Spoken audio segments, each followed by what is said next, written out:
दोस्तों, क्या आप जानते हैं रावण की मृत्यु के बाद मंदोदरी का क्या हुआ था? क्यों मंदोदरी को अपने देवर विभीषण से विवाह करना पड़ा? आइए जानते हैं। एक कथा के अनुसार लंका में दो ही लोग थे जो सीता हरण के खिलाफ थे। एक मंदोदरी और दूसरे विभीषण।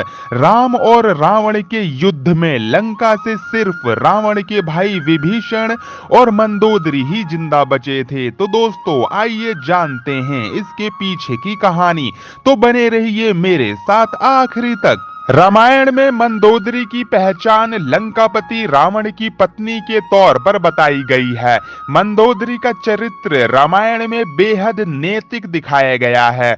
जब रावण सीता का हरण करके लंका ले आया था, तब मंदोदरी ने रावण को ऐसा करने से रोका था। मंदोदरी ने रावण को समझाया था कि इस तरह पराई स्त्री को अपहरण करके लाना अपराध है, लेकिन रावण नहीं माना और श्री राम के हाथों उसकी मृत्यु हो गई।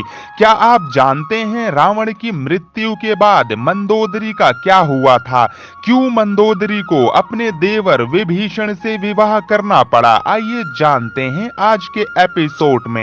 एक कथा के अनुसार लंका में दो ही लोग थे जो सीता हरण के खिलाफ थे। एक मंदोदरी और दूसरे विभीषण।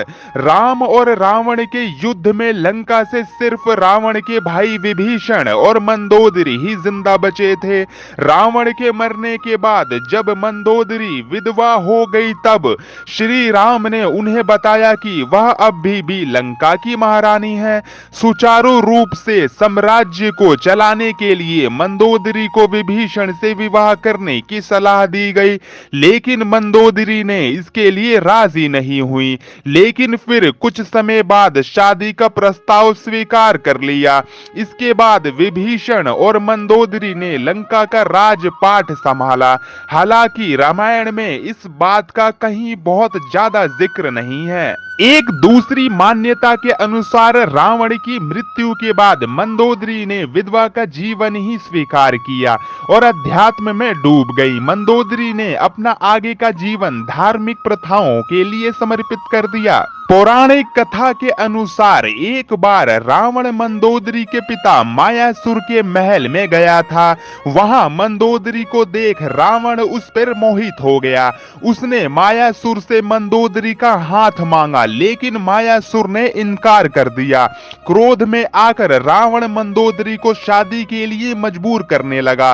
मंदोदरी जानती थी कि रावण उसके पिता से ज्यादा शक्तिशाली शासक है, इसीलिए मंदोदरी ने रावण के साथ रहना स्वीकार किया। रावण से शादी के बाद उसने दो पुत्रों मेघनाथ और अक्षय कुमार को जन्म दिया। तो दोस्तों, इस वीडियो में जो भी सूचना दी गई है यहाँ सिर्फ मान्यताओं और जानकारियों पर आधारित है।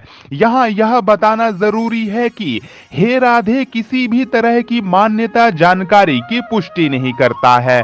किसी भी जानकारी या मान्यताओं को अमल में लाने से पहले संबंधित विशेषज्ञ से सलाह लें। तो दोस्तों, अपना ख्याल रखें और खुश रहें। जब तक के लिए धन्यवाद।